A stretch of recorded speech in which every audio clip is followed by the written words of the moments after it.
Chapter 1 Icarus. Fionna von Engels looked up from her desk just as a head peeked into her office door. It's mealtime. So it is. Thanks for the reminder, as always. The soldier smiled and saluted, 3 fingers on his left hand to his chest, before excusing himself into the hallway. Fionna stretched her arms out before rising from her chair, striding to her office window and smiling as she gently pushed it open.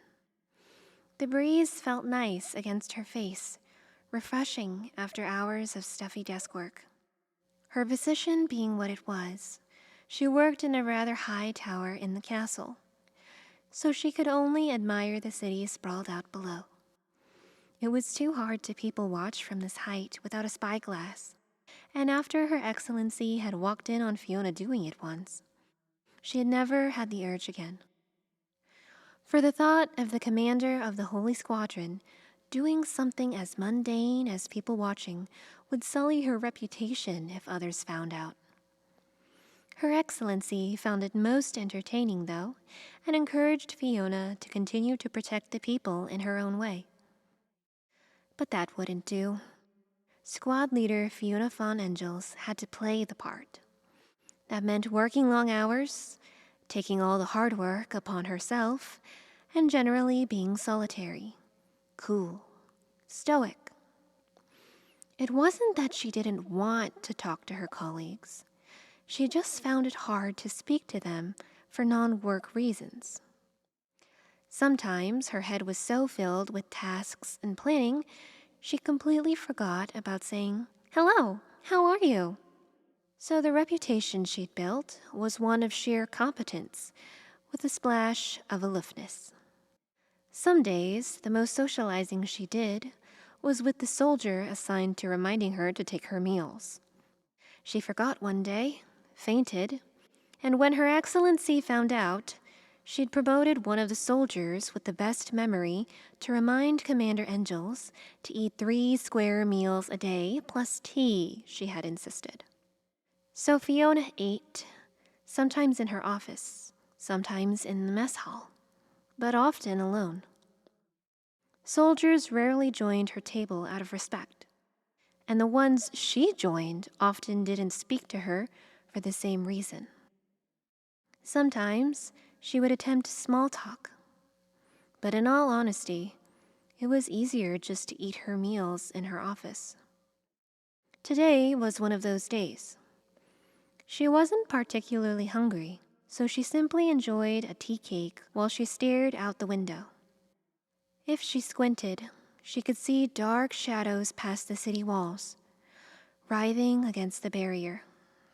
Or maybe that was just her own imagination, filling in the blanks, considering how many times she had been there, to the boundary. The west side of the city walls stood atop a massive cliff, with the face disappearing into what they believed was a bottomless abyss. Some called it a portal to hell, where people went in and never came out, where ghosts, fiends, and demons crawled out from, where the entire kingdom was destined to fall someday. Her eyes turned to the north sky, where she saw nothing but white clouds, leisurely drifting through the blue sky. Somewhere out there, according to the oldest writings in the kingdom, was Elysia, a true floating kingdom, not like Aurelia, hanging atop a cliff. Elysia was what other countries called heaven.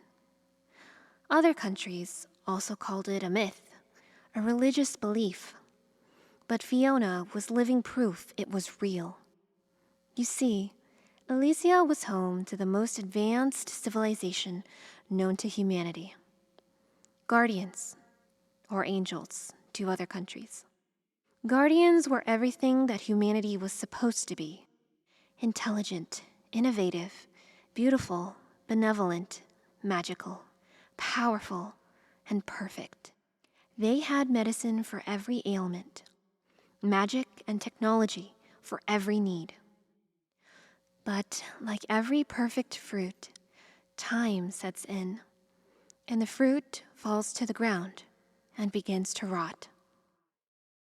𝑙𝑜𝑎𝑑𝑖𝑎𝑡𝑎 demanded intelligence, innovation, beauty, benevolence, and perfection. But most of all, it demanded obedience. And when a handful of angels started to question why, civil war broke out, and the losers were cast onto the ground, never to set a foot into that perfect civilization again, doomed to a kingdom that would suffer a slow death, teetering on the edge of hell. The nickname Floating City felt more like salt in the wound than anything. And the worst part was, nobody knew how or when the end would come. There were no records of what words were exchanged when the war was lost. There was no sentence. Would there be a great earthquake to send the kingdom into the abyss? When the blood of angels ran thin in their descendants, and the city's barrier and guard were no longer strong enough, would hell simply consume them? Those fallen guardians were Fiona's ancestors, and the responsibility of the guard was hers now. With that thought, she jumped from the balcony. This wasn't a position she could resign from. If something happened to her, she would leave some extremely big shoes to fill. The ground was fast approaching. No matter how many times she did this, it always scared her. Activate. And with that thought, her wings exploded in a flash of light behind her, sending heat shooting through her spine and head. It was comfortable, familiar. She flew. With a flip and a hairpin turn, she soared upwards, the wind in her hair and the sun in her eyes. The Guardian technology the original Fallen had stolen was still very particular. It wouldn't activate without the blood of Guardians present, and most citizens were so far removed from the original bloodline that they couldn't manage floating more than 10 feet off the ground. Fionna was special, however. She still had the speed and skill only heard of in old historical textbooks. Everyone who met a certain speed and height threshold was invited to the small but elite squadron she headed. It was the riskiest division of the government, but it paid the best. And the prophecy of slow death, branded in everyone's subconscious, made it so that most people were eager to contribute to the protection of the country from its eventual doom, if it meant their families could live out a full life under the barrier. On top of that, her squadron had one of the highest privileges in the kingdom: a taste of real freedom. No matter how high she flew, it would never be enough. The further she got from the city, the more fatigued she became, the worse she felt. This was why the citizens didn't simply move out of a city prophesized for doom. They were trapped. She was incredibly lucky. Fionna was the only one able to fly this far, to feel this free. It was something many of the citizens could only dream of. At most, the best in her squadron could only get half this high. Nearing her height limit, she let the heaviness envelop her body, floating on the border of consciousness. It didn't matter if she fell asleep mid-flight. Guardian flight technology was equipped with a built-in failsafe. If it senses the pilot has lost consciousness, it sends a mild sound signal, then an injection right into the bloodstream. The pilot will typically wake up before anything bad happens, but if they don't, the wings are programmed to fly back to a set coordinate. The citizens cursed 𝑙𝑜𝑎𝑑𝑖𝑎𝑡𝑎 with every other breath, but Fionna silently lauded their foresight. This technology was how her recruits stayed alive during boundary missions. There was comfort in that thought, that the mortality rate had dwindled in her tenure. Suddenly, her vision exploded with flashes and stars, and Fionna couldn't tell up from down anymore.